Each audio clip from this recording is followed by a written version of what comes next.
Hey guys, Dave here from Nerdarchy. 4 nerds, by nerds, hanging out with a couple of nerds. Indeed. Scott Garibay. I'm Nerdarchist Ted. I'm Nathan Nerdarch.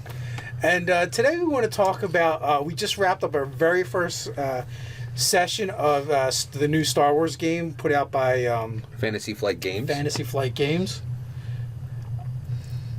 What do you guys think? I think it's pretty great. Before we get into that, jump to the description down below.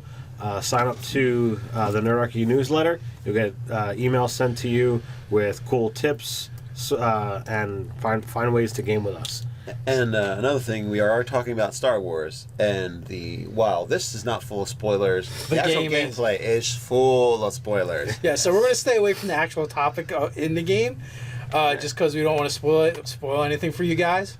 If you haven't seen the movie yet, But this is a description or our feedback on actually playing the Star Wars RPG. Yeah. So going into this game, I have one complaint. What was that? I don't like the fact in the books when they're talking about the dice pools that they use the symbols instead of just saying what dice they are. I almost feel like it would be easier to learn, or maybe doing both. Right. Would be far more. It would make it easier to digest and learn. I 100% agree with you, and it's one of the things I had looked at the books before Scott had started, doing this game for us, and there is so much information to digest that it was intimidating. So I was like, well, I don't want to run a game because I cannot just sit and learn this system just by reading it. That's me personally. You guys out there, you might learn differently. I learn best by doing. Right, like I was helping David make his character, and we were going through like the talent tree, and he's like, "Well, what is that?" Well, I'm like, "It's either an advantage or a success. Either way, it's good for you." Or no, what is it? You have the boost die and the. I think it was on the boost die, the success or whatever, or maybe it was the disadvantage. Well, it was the ability dice, the proficiency dice, and then the boost dice. So it was probably a proficiency die, and you're right, it's a hit or an advantage, an advantage or a threat or something. Or a triumph. There's also a triumph in there. So I'm like, I don't know, but all I know is if you take it, it's good for you, and it's one of the good things. So actually, I'm going to kind of go the 180 degrees opposite. I love the symbols, and the other thing that I would say is the Fantasy Flight Games, in my opinion, is really out there and producing some of the best tabletop role-playing games. Also, if you're... Go ahead. To cut you off, though, I'm not saying I don't like the dice and I don't like the dice pools. What I'm just saying is I don't like that they don't call the dice for what they are and that they use the symbols. I 100% understand what you're saying. What I'm saying is you're looking at a game that is 5 or 10 years ahead of the industry. And iconography is really critical. And so basically, one of the reasons why I keep saying this is I'm not an old grognard. I desperately want young people to come into these games, and so and they are playing video games and looking at phones, and icons are really like they're using emojis. These dice things are really speaking dice to emoticons, right? And so it is uncomfortable. It's uncomfortable because it's not intuitive, and the reason why it's not intuitive is you are looking at a game from 5 years in the future, in my opinion. Well, that's an interesting concept. I'm curious if they did like a lot of research on that and test marketing. I mean, Fantasy Flights isn't a huge company, so I don't know what kind of resources they have to put towards something like that. But I think they are huge in the role-playing game industry. They're probably one of the biggest by far. They are, but it's a small industry. So True. It's like it's like being a bass in a minnow pond. Right. Yeah. So. No. Well, the other reason why the iconography is there is they make board games. They make a ton of board games, and so they're used to doing these guides that have symbols in them. Go ahead. I would say I like the symbols as well. Yeah. I am big into symbolic use for patterns and things. So, I mean, I just say, okay, well, this green die gets upgraded to a yellow if you have, you have your physical attribute, or you have your attribute, and then you have your skill. Yeah. If they line up, you're going to get to use proficiency dice, and they're better. And I just saw that as It's easier to just look at a chart and pick the colors that you're supposed to have. Exactly. While for understanding and developing the mindset of it, it is easier to just read a list of different dice names. Yeah. Or like, oh, roll this proficiency or roll this at. The other thing is, and I'm going to go there, right? What we really need to do is really need to embrace, in my opinion, you guys. I invite you guys to just pile on when I get done saying this. We got to embrace what this is. Tabletop role playing games is a rich man's game. I prepared handout sheets for everybody today. It was expensive. I had to print 14 pages 6 times in full color. It was not an option to print in black and white, right? Yeah, that's right? This is an incredibly expensive game. And here's the thing. Tabletop role-playing games are the peak of geekery and nerdery, and it is being sold to generally developers, guys who are in tech. Like, these are knowledge workers. These games are for knowledge workers, and we are really kind of leaving behind the day when not only major readers, only the intellectual elite are going to be playing these games, in my opinion. That's where we're heading. I don't think so. I think there's still going to be other people. It's going to appeal to other walks of life. I've seen all kinds of different people play these games. You know, we've played with everything from construction workers to people that live in their basement with their parents and don't have jobs to doctors. I think it really runs the gamut. I think it's going to continue. And you think this is expensive? Buy a game console. Yeah, like I can play. You can get almost every one of the Star Wars books for the price of the game console. But that's my point. How long do you think these games are going to last when you're trying to say, hey, come pay? Really, everybody who was at the table tonight needed to invest $60 to $120 to play the game with just some of the content. How on earth are you going to be selling that to guys who are across all the classes? This particular game isn't designed with that necessity. Number one, we played it to the nth degree. We jumped it up. Mike has books, you have books, and I had books. So out of the 7 people at the table, we only had 3 sets of books. Great point. Yeah. And but how many people also invested $20, $40, $60 in dice? Multiple people at the table. I spent $30. I spent $30 because I had 2 sets. You had some sets. Mike had sets. And what we had worked. So it's totally doable. And then there's a dice app. Like $5 you can get it. But that means you have to have a smartphone with a plan. Well, yeah. Exactly. I mean, you've already invested it. You didn't buy. You're not going to buy a moms smartphone. on welfare have smartphones nowadays, so it's not really that far of a stretch.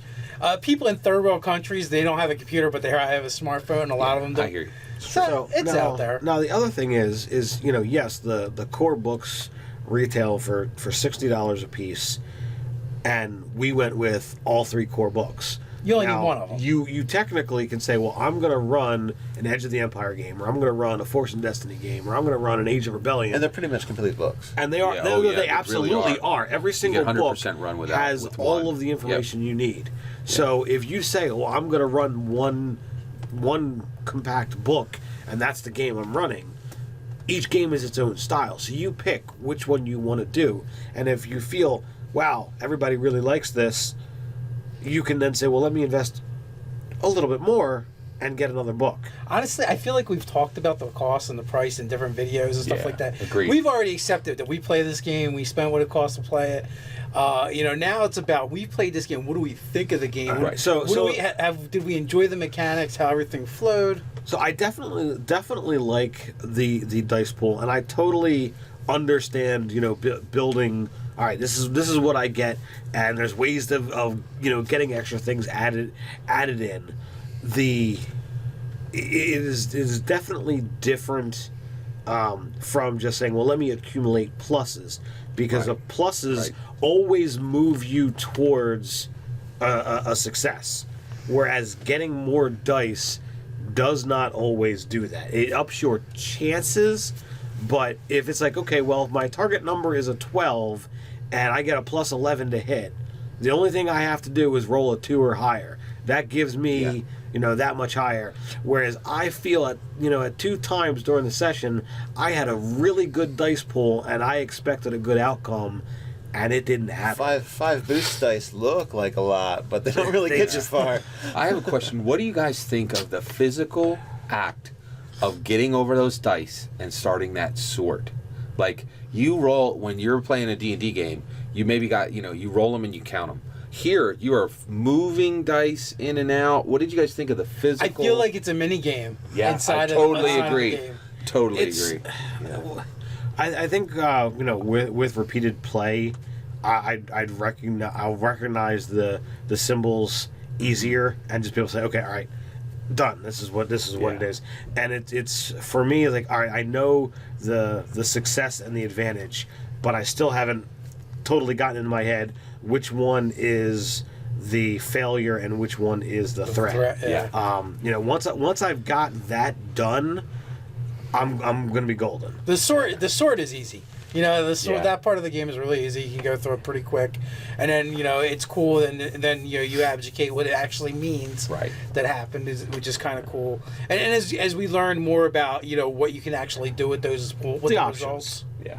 it'll get easier. Like, as far as the way the game played, I enjoyed it. Role playing's role playing. That part, like, the mechanics never really mattered that much. Like, if you're not rolling off for something, you're just role playing. We've done it a few times, and there was times when we were going to do a roll off during this game, and and Scott was like, "Well, no, you brought up so much stuff and did this you got so it. well, Yeah. you just got it." Yeah, that's a great point. So you let the RP supersede the actual. That's role-play absolutely part. true. I will always let great ideas at the table supersede a roll. And also, I've learned from a lot of good DMs out there that when something absolutely has to happen in the game, you should do what you can to get rid of a dice roll that can really take the game in a direction you don't want it to go. And I have to do that because I do not fudge ever. Every roll is out in the open. The other thing, did you guys get this? It is, maybe it's not that way. I feel like it'd be harder for a GM to fudge here. Am I wrong about that? I don't know. Maybe it's not an issue. Well, it's a non-issue. I don't use a screen. That's why. Well, here's the thing: you're rolling because you're rolling in front. Yeah. Like someone rolling behind the You can screen. make anything out. do it, I mean, it's just like with any other game that you roll dice. You can make whatever you want up, technically. Right. But I feel like with this game, because the dice are so narrative, though, like you have more flexibility to make way more to kind of make the outcome you want. Yeah. As a GM. I agree. So I think there's less need to fudge because you're letting the dice tell the story, and you can unfold it in a way that's both how you want it and congruent with what the dice say. As players, did you feel the dice gave you more or less options? Neither. Yeah, I would agree. It's you have what you can do, and the dice are just a little bit more descriptive about your results. They can give you successes, they can give you failures. This is just one of those things that, you can still fail and have something positive happen. You can succeed and still have something negative happen, and vice versa. What was the question again? So my question was, when to me, this is going against the big dog. It's going against D&D. When you roll your D20 and your D4, it's coming out. When you rolled these dice pool, did you feel you were, as a player, being given more or less options? More options. For example, during the game, there was there was a thing I did with the computers that I was not thinking could happen. Right. And if I just had, I don't know, 3 dots and some skill in some other game that's more linear, like roll a dice and success or fail, I don't think I'd even be able to do what I did. Right. Because it would have not been at my skill level. Yeah. So what I would say, when you throw the dice, neither. But yes, when you build the dice pool, you have more control. You can pull more things into it. You as the GM you're asking us, well, do you have anything else to add? Especially if it's a group pool. Right. Like that's where it really gets interesting, because there's a lot more that can be done.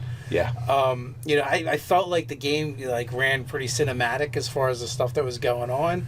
We had some big moments that oh my god, you can pull that right from one of the movies. Yeah. There was a dogfight where where one of the ships got shot down. I'm like, oh man, that was so Darth Vader. Yeah, exactly. Tailspin. It literally was Tailspin. Yeah. Yeah, from That's one. a great point. Because it was a crit. It was a crit on a vehicle, and it was a TIE fighter, and a TIE fighter got sent into a tailspin because of die roll on the crit table, and it's just like the scene from was it Empire Strike Back or New Hope. what's that? New Hope. New Hope when Darth Vader gets shot and his ship goes tailspinning away. So that part was really cool. Agreed. Along with other parts as well. You definitely work some cool plot twists in there. Thank you. And you there was this pivotal moment in the game where I saw the only thing we could do is split the party, and it was going to split. Absolutely. And Ted was fighting so hard not to split the party. Sometimes that's what the story is. I really dislike party splitting. Well, you guys shouldn't all have been Jedi. Yeah, well, and honestly, I hate party splitting as a game master, and actually, that is something that's really unique about this role-playing game. Is this role-playing game is based on 7 films. You know what I mean? And so, with that said, in films, they split the party all the time, and so it's a very natural issue that exists with the game. And so, so I really, at this point, need to think about how to handle that challenge. Well, here's the thing, too. Like we touched on this a little bit. We're actually combining 3 games to play one. Well, each one of those three books has different characters that solve the problems in different ways. They each play in a little bit of a different way, even though they're all compatible with each other. And if you're pulling characters from those different books, then that's what's going to happen. They're going to have different solutions to the same problems. Yeah. And you're just going to have to address with it and roll with it. And I think it's interesting enough. And I think Scott's a good enough GM to deal with it. He'll bounce back and forth and won't leave anyone sitting too long, I don't think. Yeah, I think I appreciate that, and I have the utmost confidence. Yeah, I'm ready for the challenge. Thank you. Yeah, I agree. It's really quite an interesting game. So anybody have any highlights from tonight they want to spit out there that's not a spoiler to the movie? That's kind of tough. Yeah, there's a lot of spoilers. But we had there was political intrigue. Thank you. There was combat in space. Yeah. There was some I think some decent RP where it was like, all right, this thing's going on, and people talk people down or people talk people up. I thought I always dig role playing, so I got into that stuff.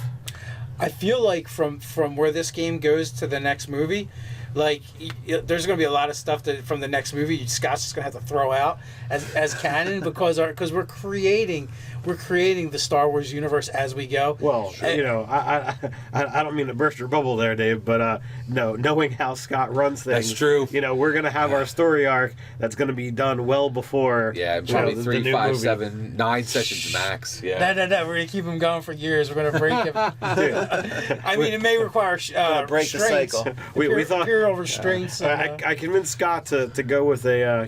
He originally had the Nerd Arc Saves the World was only going to be 6. I convinced him to go to 12. It was over in 3. That's true.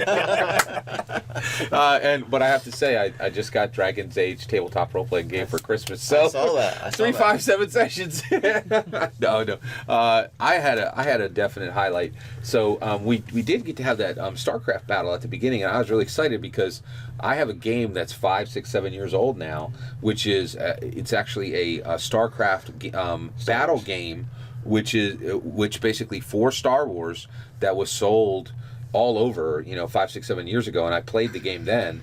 But it's all the Star Wars StarCraft folded flat on these cardboard pieces, and so I literally have dozens of these little ships, and these make perfect miniatures. So I think they're pretty sharp looking too. I was really excited. And by the way, there's a new Star Wars StarCraft role playing game out there that's outrageously more expensive. And so if so these are really when guys pull out that game, they roll up with what looks like toolboxes and tackle boxes. Yeah, and so it was really nice. I mean, I literally brought in boxes this big, I brought 30 or 40 ships. And so it was great saying, oh, I'm playing my tabletop role-playing game, but I get to use parts from this other game. I really love that when I'm able to do that. To do that with the game now, they literally wheel these things in, wheel carts in. Yeah, it's pretty big. That game it's a great game. It's very expensive, though. But that was a fun part of the game. Yeah. Thank you. I appreciate that. Yeah, and it was nice to just have them visually represented and everybody knew what they were. Knowing how little pilot skills we had in the group, I really thought we were done. I was like, well, is Scott really not interested in running this game? Well, honestly, one of the things that I really continue to grow very comfortable with is I'm okay if characters die, and the only reason why, or player characters die, and the only reason why is, I feel very warranted in doing that only because the players at the table are pretty experienced, and I feel like if a player died, we'd be able to handle it. Everybody here's had a character die, I think. Absolutely. Yeah. So, My son will cry. yeah, that might happen. First yeah. Hands off the Wookiee. Yeah, indeed. That's okay. You got to baptize him somehow. Yeah, exactly. That's cool. Yeah. Yeah, I did worry that we were in big trouble. Yeah. I figured we had that. Yeah. But, I had the big problem of being the pilot and the gunner, and I can't do both at the same time because we had our own Millennium Falcon type ship. Yeah. Which is about to get all kinds of upgrades, hopefully. Indeed. And now we just need a pilot so I can get into the gunnery chair. Yeah, definitely. Especially, I'm like, my talent trees are like long range and extreme range. You have to do extra damage. Yeah. One thing that was also exciting is that I really liked is I was able to. I wrote a lot of content, and one of the things is I actually had four different adventures that I wanted to put right in front of you guys to choose from. Are you going to go this direction? Are you going to go this direction? Are you going to go this direction? Are you going to go this direction? And even with that, like it amazes me how I come to the table. I'm trying to think what the fourth one was. I know I got 3 picked out. Is there one that wasn't put on the table? There was one that was achieved fully, and it was Nate and some of the other characters, but we don't want to say it because there's some spoilers out there. And so the reason why it wasn't there was it was fully achieved. Okay. But there was like these major things that I wrote a week ago, and I've been thinking about them, and those are sheets of that's written content that didn't even get there, and the reason why is there's so much feedback from the players, and everybody's jumping in and putting forward these ideas and kind of jumping in. So like I feel like it's a really target rich environment, and it was really nice to have stuff left over, which is good. Yeah. You hear that, guys? Scott wrote basically 4 adventures for us to figure out. He's crazy. But anyone who watches us know we preach like the minimalist of DMing. It takes a lot of headspace for me. Yeah. Scott and I have very different ideas of campaign prep. It's true. It's very true. He must have a lot of free time. Well, I have 4 kids, so of course I do have free time, right? No. So he has high level devotion. I will give this tip. So one thing I do, the way I do it, is I literally just take a piece of paper, fold it into eighths, and keep a pen in my pocket, and I'm constantly writing down. I snap it with my phone. That goes up, and then I type it out later. And then and so I'm constantly taking notes everywhere I'm at. I'm taking notes. And that's how I get it done. So. There's a GM tip for you guys too. Yeah. Pro tip. Absolutely. Yeah. All right. So any final pointers? I liked it. It's a little rough to take it and learn it first, but it is I tough. think it's worth it. It's absolutely. It's definitely worth it. I recommend if you don't know anyone that knows the system, who's your go-to guy for running? Runeslinger is fantastic. He's the best guy out there for Star Wars role playing. So check out those vids until you got a handle on it. And he's British too, right? I think he's Canadian, but I know who is British. Red Dice Diaries. He's a very good source of Star Wars material as well. Really, as well as Fate. Yeah, Fate is fantastic. But dive in and learn this game. Grab the books from what I saw. They recently went back up on Prime through Amazon. Yeah, they keep going up and coming down, right? Yeah. Yeah, because I think honestly, people are buying them. So I do have a quick question. Now, having seen the dice pool, do you think it'll be 6 months, a year, never that we have a fantasy role playing game that runs off the same thing, a dice pool with unusual symbols and no numbers on the dice? What do you guys think of that? I don't know. I guess it depends on how well this game does. It's not going to be. It's not going to be within the next year, because I don't think there's anyone that's got the beat on it yet to realize what it is. Yeah. There could be, a combination of numbers and symbols, to kind of work things out. But it's really going to take somebody. Well, actually, there is a couple of games that did kind of do it. Both HeroScape and it's not an RPG. Yeah. And wasn't HeroQuest that too? Wasn't HeroQuest symbols? I believe so. There was Dragon Dice, but it wasn't a tabletop. I don't think there's ever been a tabletop role playing game. Well, Hero Quest was like, it was that like was a board game. It was a combination of board game, RPG, in my opinion. It was like the next step below actually playing a role playing game. You had the ability to level up and you had the ability to keep going, but there was no actual RP to it. Yeah, I honestly think it's a huge opportunity. I hope like Green Ronin or one of those guys jumps on it because I'd love to see it. Yeah, I see no reason why Fantasy Flight can't just move into another direction with this particular. They could literally just take the system they have and change the symbols to make them more fantasy like. Put a guy with a shield and a sword on it and a dragon in front of him.